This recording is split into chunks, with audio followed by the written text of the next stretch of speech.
രാജ്യം കാത്തിരിക്കുന്ന ലോക്സഭാ തെരഞ്ഞെടുപ്പിന്റെ ഫലം നാളെ പുറത്തുവരും. വോട്ടെണ്ണൽ ആരംഭിച്ച ഏതാണ്ട് ഒരു മണിക്കൂറുകൾക്കുള്ളിൽ തന്നെ ഈ തെരഞ്ഞെടുപ്പ് ഫലത്തിന്റെ വ്യക്തമായ ചിത്രം നമുക്ക് കാണാൻ സാധിക്കും. അതേസമയം ഈ രാത്രിയിൽ രാജ്യത്തെ ജനങ്ങൾ അല്ലെങ്കിൽ ജനാധിപത്യ വിശ്വാസികൾ ഏറ്റവും കൂടുതൽ ഉറ്റുനോക്കുന്നത് നാളത്തെ തെരഞ്ഞെടുപ്പ് ഫലത്തിലൂടെ ആരായിരിക്കും അധികാരത്തിൽ വരിക എന്നുള്ളതാണ്.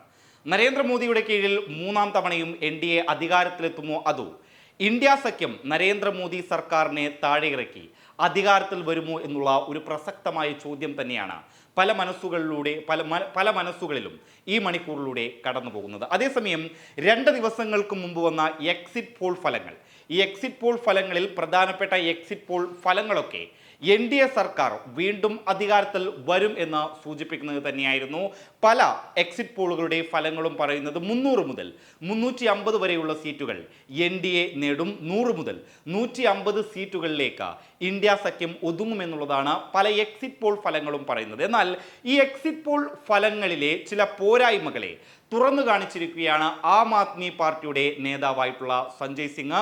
അദ്ദേഹം ഇന്ന് വാർത്താ സമ്മേളനം നടത്തിയിരുന്നു. ആ വാർത്താ സമ്മേളനത്തിൽ ഈ എക്സിറ്റ് പോൾ ഫലങ്ങളുടെ സ്ക്രീൻഷോട്ടുകൾ അടക്കം നിരത്തിക്കൊണ്ടാണ് ഈ എക്സിറ്റ് പോൾ ഫലങ്ങളിലെ പോരായ്മകൾ അദ്ദേഹം ചൂണ്ടിക്കാണിച്ചത്. അതിൽ വളരെ പ്രധാനപ്പെട്ട ഒരു ഘടകം എന്ന് പറയുന്നത്, ചില എക്സിറ്റ് പോൾ ഫലങ്ങൾ പറയുന്നത് ജാർഖണ്ഡിൽ CPIM 0 മുതൽ 3 സീറ്റുകൾ വരെ നേടും എന്നുള്ളതാണ്. എന്നാൽ ഈ സഞ്ജയ് സിംഗ് ഇവിടെ എടുത്തു പറയുന്ന ഒരു കാര്യം എന്താണെന്ന് വെച്ചാൽ, ജാർഖണ്ഡിൽ CPIM മത്സരിക്കുന്നേയില്ല.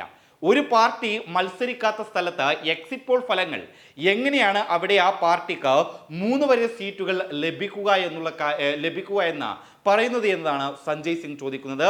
മറ്റൊരു പ്രധാനപ്പെട്ട ഒരു ഘടകം, തമിഴ്നാട്ടിൽ കോൺഗ്രസ് 9 സീറ്റുകളിലാണ് മത്സരിക്കുന്നത്. എന്നാൽ ചില എക്സിറ്റ് പോൾ ഫലങ്ങൾ പറഞ്ഞത് തമിഴ്നാട്ടിൽ കോൺഗ്രസ് 13 സീറ്റിൽ വിജയിക്കുമെന്നുള്ളതാണ്.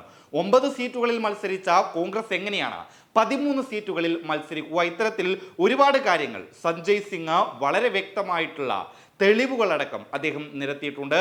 അതിൽ നിന്നൊക്കെ അദ്ദേഹം പറയുന്നത്, ഈ എക്സിറ്റ് പോൾ ഫലങ്ങളിൽ വിശ്വാസമർപ്പിക്കേണ്ട, അതിൽ ഒരുപാട് തെറ്റായിട്ടുള്ള കാര്യങ്ങളുണ്ട് എന്നുള്ള ഘടകം തന്നെയാണ് സഞ്ജയ് സിംഗ് അടക്കം പറയുന്നത്. അതേസമയം കഴിഞ്ഞ ദിവസം ഡൽഹി മുഖ്യമന്ത്രി അരവിന്ദ് കെജ്രിവാൾ അടക്കം ഈ എക്സിറ്റ് പോൾ ഫലങ്ങൾ വ്യാജമാണ് എന്ന് പറഞ്ഞിരുന്നു. മമതാ ബാനർജിയുടെ ഒരു സ്റ്റേറ്റ്മെന്റും ഈ വിഷയവുമായി ബന്ധപ്പെട്ടുകൊണ്ട് പുറത്തു വന്നിരുന്നു. മമതാ ബാനർജി പറഞ്ഞത്, ഏതാണ്ട് 2 മാസങ്ങൾക്ക് മുമ്പേ തയ്യാറാക്കിയിട്ടുള്ള ഒരു ഫലമാണ് എക്സിറ്റ് പോൾ ഫലം എന്ന പേരിൽ പുറത്തുവിട്ടത് എന്നുള്ളതാണ്. ഏതായാലും എക്സിറ്റ് പോൾ ഫലങ്ങൾ തെറ്റുമോ ശരിയാകുമോ എന്നുള്ള കാര്യങ്ങളൊക്കെ നാളത്തോടുകൂടി നമുക്കറിയാം. News desk public Kerala.